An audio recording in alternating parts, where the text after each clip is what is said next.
ఆయన ఎన్ని దేవాలయాలకు సేవలు చేశారు, ఎన్ని దేవాలయాలు పునఃప్రతిష్టలు చేశారు, పెద్ద పెద్ద గుళ్ళు కట్టించారు. ఆయనకి విపరీతమైన కోపం, ఎంత సేవ చేస్తారో అంత కోపం. అందుకని ఆయన పేరంటే హడిలిపోయేవారు అందరూ. ఆయన దగ్గరికి ఒక్క వ్యక్తి ఎక్కువ వెళుతుండేవారు. ఆ వెళ్ళినటువంటి ఆయన పేరు సుబ్బరాయ అయ్యర్ గారు. ఆయన మాత్రం వెళ్ళి భగవత్ కథ చెప్తుండేవారు ఆయనకి. అన్ని విని అంతమంది పెద్దల గురించి విని ఆఖరణ రోజున అన్నారు ఆయన, ఆ వీరస్వామి, ఆ వీరప్ప స్వామి అన్న ఆయన, ఏమండి సుబ్బరాయ అయ్యర్ గారు, మీరు రోజు పురాణం చెప్తున్నారు, వింటున్నాను, ఇదంతా బానే ఉంది, కానీ నాకు ఈ దిక్కుమాల కోపం పోవట్లేదండి. నాకు ఈ కోపం పోయేటట్టుగా చేసి కోపానికి మారు పేరైన వ్యక్తి కూడా ఏ దేవాలయానికి వెళ్ళి నమస్కారం చేస్తే కోపం పోయిందో అలాంటి గుడి ఏదైనా ఉంటే చెప్పండి, నేను వెళ్ళి ప్రార్థన చేస్తానన్నాడు. ఆయన కళ్ళు మూసుకుని కాసేపు ఆలోచించి అన్నారు, దుర్వాసో మహర్షి కూడా మీలాగే బాధపడేవారండి. ఆయన కూడా తిరుక్కోయిలూరు అనబడేటటువంటి ఊరు వెళ్ళారు. అక్కడ అమ్మవారిని ధ్యానం చేశారు. ఆ తల్లి అనుగ్రహంతో కోపం పోయింది ఆయనకి. అందుకే ఒక్క తిరుక్కోయిలూరులో ఉన్నటువంటి దుర్వాసో మహర్షి యొక్క విగ్రహం పరమశాంతమూర్తిగా ఉంటుంది. కాబట్టి మీరు వెళ్ళి అమ్మవారి పాదాలని పట్టుకోండి అన్నారు. ఈ వీరప్ప స్వామి గారు సుబ్బరాయ అయ్యర్ గారిని కూడా తీసుకుని వెళ్ళారు తిరుక్కోయిలూరు. వెళ్ళి గుళ్ళోకి వెళ్ళారు, దర్శనం చేసుకున్నారు. పోతుంది ఏమిటి కోపం? పోలేదు. అలాగే కేకలేస్తుండేవారు. ఆ గుడి అంతా బాగు చేయించారు, పెద్ద రథం చేయించారు. అమ్మవారిని తెలిసో తెలియకో రోజు వెళ్ళి అమ్మవారి పాదాలు పట్టుకోండి కోపం పోతుంది అన్నారుగా సుబ్బరాయ అయ్యర్ గారు. పోవట్లేదండి అనేవారు. పోతుంది పట్టుకోండి అనేవారు. రోజు అమ్మవారి పాదాలకి నమస్కారం చేసేవారు. కొత్త రథం తయారైపోయిన తర్వాత రథం ప్రదక్షిణంగా గుడికి తిరుగుతోంది. తిరుగుతుంటే గుడి ముందు రథంకి కొబ్బరికాయ కొట్టి గుమ్మడికాయ కొట్టి కదిపారు, కదలలేదు.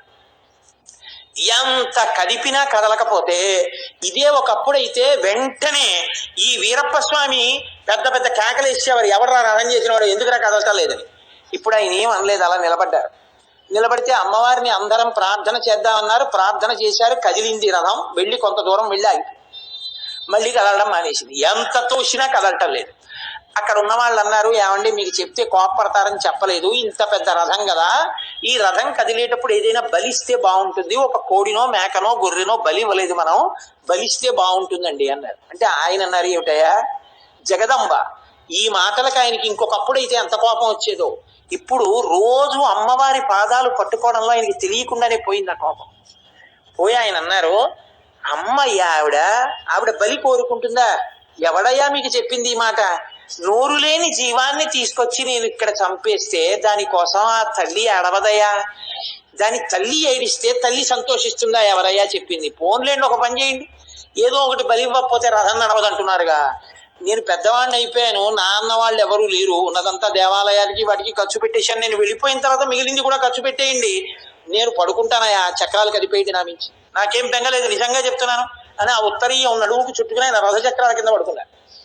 పడుకుంటే అక్కడ ఉన్న వాళ్ళందరూ కంగారు పడిపోయి, అయ్యో అదేంటి వీరప్ప స్వామి గారు మీరే పడుకుంటున్నారు, లేవండి లేవండి లేవండి అని లేపేసి ఆయన్ని అందరూ కలిసి అమ్మవారిని పెద్ద స్తోత్రం చేస్తూ రథం తోశారు. రథం కదిలిపోయి వీరప్ప స్వామి గారు అక్కడ ఒక చిన్న పాక వేసుకుని అందులో ఉండేవారు. ఆ గుళ్ళో కొన్నాళ్ళు ఉండి వెళ్ళిపోవడమేగా మళ్ళీ ఊరని. ఆయన సంతోషంతో ఆనందంతో ఇంకా ఎంత పొంగిపోయారో, అమ్మ కృప చేసిందని. ఆయన గబగబా ముందు నడుస్తూ వెళ్ళి తన ఇంట్లో నిలబడి అమ్మవారికి హారతి ఇద్దామని నిలబడ్డారు. పడితే రథం అలా వచ్చి ఆయన ఇంటి ముందు ఆగింది హారతి పుచ్చుకోవడానికి. హారతి ఇచ్చారు, అమ్మవారికి హారతి ఇస్తున్నారు. ఆయన ఒక్కసారి ఆలోచించారు, చిన్న కారణం ఉంటే కోప్పడేవాణ్ణి, ఇన్ని జరిగినా కోపం రాలేదు. అమ్మా నా కోపం అంతా తీసేసావమ్మా, ఏమో అనుకున్నాను, నేను నమ్మి నీ పాదాలు పట్టుకుని ఉండుంటే ఏ స్థితిని పొంది ఉండేవాణ్ణో కదా, ఇన్నాళ్ళ తర్వాత వచ్చి నీ పాదాలు పట్టుకున్నాను అమ్మా, ఇప్పుడైనా నువ్వు అనుగ్రహిస్తే నన్ను చరమశాంతిని నువ్వు ఇవ్వవా అనుకున్నారు. అంతే. ఈయన ఇచ్చిన నీరాజనం ఇలా అమ్మవారికి చూపిస్తున్నారు. పక్కనే ఉన్నటువంటి సుబ్బరాయ అయ్యర్ గారి మీద ఆయన కన్నుల నీరుతో ఒరిగిపోయారు. ఆయనలో ఉన్నటువంటి జ్యోతి వెళ్ళి అమ్మవారిలో కలిసిపోయింది. ఇప్పటికి నేను చెప్పానని మీరు అనుకుంటున్నారేమో, ఎంత గొప్పవో.